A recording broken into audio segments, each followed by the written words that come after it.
समष्टि अर्थशास्त्र। समष्टि अर्थशास्त्र का अर्थ प्रोफेसर बोल्डिंग के अनुसार समष्टि अर्थशास्त्र का संबंध व्यक्तिगत मेट्रो के अध्ययन से नहीं बल्कि उन मेट्रो के समूह से होता है जिसमें समस्त व्यक्ति आय से ना होकर राष्ट्रीय आय से होता है। व्यक्तिगत कीमतों से नहीं बल्कि कीमतों के स्तर से होता है। व्यक्तिगत उत्पादन से नहीं बल्कि राष्ट्रीय आय के उत्पादन से होता है। समष्टि अर्थशास्त्र के अंतर्गत हम बड़े समूह औसतों का अध्ययन करते हैं, इसलिए इसमें योजनात्मक अर्थशास्त्र भी कहते हैं।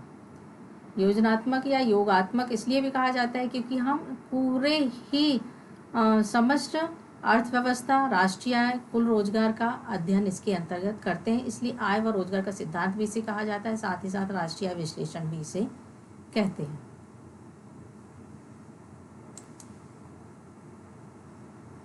समष्टि अर्थशास्त्र की विशेषताएं। जिस तरह से हमने व्यष्टि अर्थशास्त्र की विशेषताएं देखी थी, उसी प्रकार से समष्टि अर्थशास्त्र की भी विशेषताएं हैं। व्यापक दृष्टिकोण, जिस तरह से हमने अर्थ में ही समझ में आ गया है कि व्यापक दृष्टिकोण मतलब बड़े भागों का हम अध्ययन करते हैं, उसी तरह से अर्थशास्त्र के संपूर्ण अर्थव्यवस्था और संबंधित बड़े योगों, औसतों का अध्ययन किया जाता है, इसे योगात्मक अर्थशास्त्र कहते हैं। व्यापक विश्लेषण, इसके अंतर्गत हम व्यक्तिगत विश्लेषण न करके व्यापक विश्लेषण करते हैं, इसलिए सरकार की मौद्रिक एवं राजकोषीय नीतियों का भी अध्ययन किया जाता है। आय व रोजगार सिद्धांत। समष्टि अर्थशास्त्र के अंतर्गत हम राष्ट्रीय आय, कुल रोजगार का भी अध्ययन करते हैं। यह केंद्रीय स्थान रखता है, इसलिए इसे आय व रोजगार का सिद्धांत भी कहते हैं, क्योंकि इसके अंतर्गत ही हम ये देखते हैं कि सभी व्यक्तियों को लाभ मिल सके, सभी व्यक्तियों को रोजगार मिल सके, उसका प्रयास किया जाता है।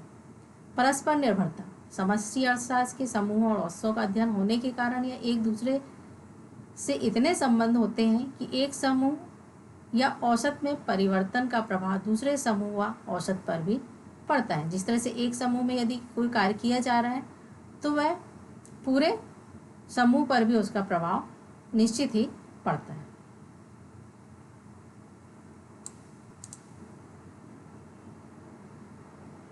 समष्टि अर्थशास्त्र का महत्व। अब जटिल अर्थव्यवस्था के संचालन को समझने में सहायक। आधुनिक अर्थव्यवस्था में जटिल रूप ले चुकी है, इसके आर्थिक तत्व एक दूसरे पर निर्भर होते हैं, अतः समष्टि अर्थशास्त्र के द्वारा ही इनका एक साथ अध्ययन करके जटिल अर्थव्यवस्था की सही जानकारी हो सकती है। जटिल अब ऐसे जैसे कई कठिनाइयाँ जो उत्पन्न हो रही हैं उसको हम किस तरह से समझ सकते हैं, जब क्योंकि सारी चीज़ें जो है एक दूसरे पर परस्पर निर्भर है। जैसे कि एक व्यक्ति, एक कारखाना, एक उद्योग, जिससे जो संसाधन है वह भी एक दूसरे पर हमेशा निर्भर होते हैं, क्योंकि सभी संसाधन एक ना एक तरह से एक दूसरे के सहयोगी होते हैं। फिर आर्थिक नीतियों के निर्माण में सहायक। सरकार की आर्थिक नीतियों का निर्माण एक व्यक्ति विशेष को ध्यान में रखकर नहीं किया जाता है, बल्कि संपूर्ण समाज को दृष्टि में रखकर किया जाता है। जिस तरह से बोल्डिंग के अनुसार कहा गया है कि आर्थिक नीतियों के निर्माण की दृष्टि से समष्टि अर्थशास्त्र अत्यंत महत्वपूर्ण है, क्योंकि सरकार नीतियाँ आवश्यक रूप से कुछ एक व्यक्ति से संबंधित ना होकर बड़े वर्गों तथा व्यक्तियों के समूह से संबंधित होती है। वास्तव में आर्थिक दृष्टिकोण से राज्य स्वयं व्यक्तियों का एक समूह है और उसका अध्ययन व्यापक दृष्टिकोण या व्यापक दृष्टि से ही होना चाहिए। अर्थशास्त्र के उद्देश्य के अनुरूप अर्थशास्त्र का उद्देश्य व्यक्तिगत कल्याण की व्याख्या करना नहीं है, वरन संपूर्ण समाज के कल्याण पर विचार करना है। यह समष्टि विश्लेषण से ही संभव है। व्यष्टि अर्थशास्त्र के विकास में सहायक। व्यष्टि अर्थशास्त्र के अंतर्गत विभिन्न नियमों का प्रतिपादन करते समय अर्थशास्त्र की आवश्यकता पड़ती। उपयोगिता हास नियम का निर्माण संभव हुआ पुष्टि व्यक्तियों के समूह के व्यवहार। उसी तरह से समष्टि अर्थशास्त्र विरोधाभास को समझने में सहायक होता है।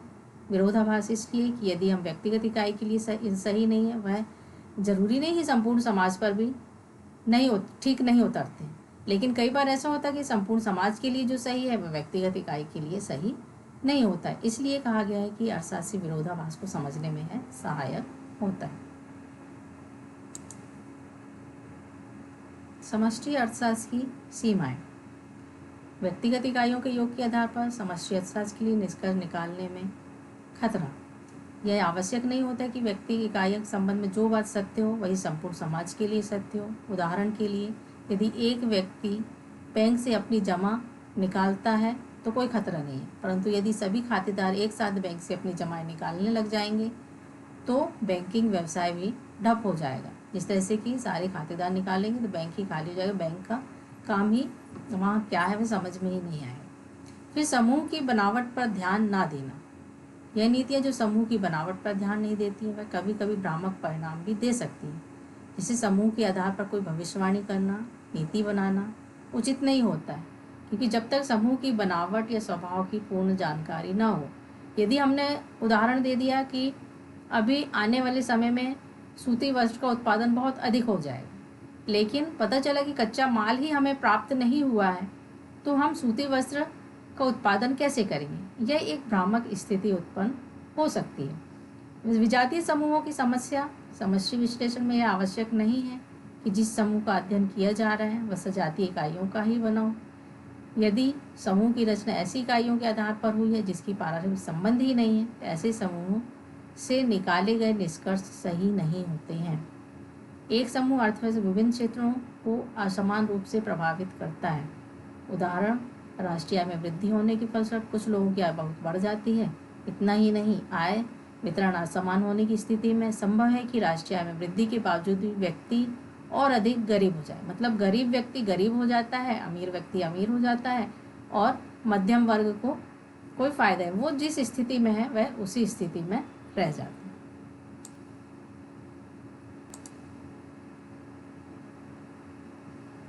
व्यष्टि अर्थशास्त्र और समष्टि अर्थशास्त्र को समझने के लिए सबसे आसान तरीका यह है कि हम तुलनात्मक अध्ययन करें। जब हम व्यष्टि अर्थशास्त्र में, जैसे दिखाया गया, इसमें छोटी छोटी इकाइयों का अध्ययन किया जाता है, उसी तरह से समष्टि अर्थशास्त्र में हम समग्र या कुल राष्ट्रीय आय, कुल रोजगार, मतलब सभी योग का हम अध्ययन करते हैं।